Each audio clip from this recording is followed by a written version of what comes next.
मनोज जरांगे असं आहे, आता मनोज जरांगेंची जी केस आहे ही 2013ची केस आहे। यापूर्वी देखील त्या केसमध्ये त्यांचा नॉन बेलेबल वॉरंट निघाला, तो त्यांनी जाऊन कॅन्सल केला। कुठल्याही क्रिमिनल केसमध्ये जर तुम्ही तारखेवर हजर राहिला नाहीत तर त्या ठिकाणी नॉन बेलेबल वॉरंट निघतो। तो नॉन बेलेबल वॉरंट तुम्ही तारखेवर हजर राहिला की तो रद्द होतो। तशाच प्रकारे मागच्या काळातही त्यांचा असा वॉरंट निघाला, तो त्यांनी जाऊन कॅन्सल केला। आता पुन्हा ते तारखेवर गेले नाहीत, त्यामुळे पुन्हा त्यांचा वॉरंट निघालाय, त्याच्याशी आमचा कोणाचाही संबंध नाहीये। ते जर तारखेवर गेले तर जज तो वॉरंट कॅन्सल करतील।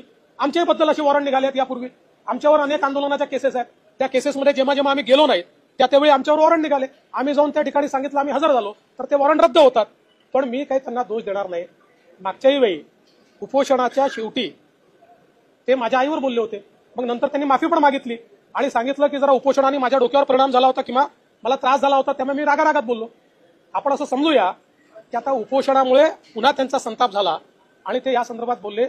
एवढंच सांगतो, ही एक नॉर्मल प्रक्रिया आहे, ज्या प्रक्रियेमध्ये क्रिमिनल केसमध्ये तुम्ही जर हजर झाले नाहीत तर तुमचा नॉन बेलेबल वॉरंट निघतो।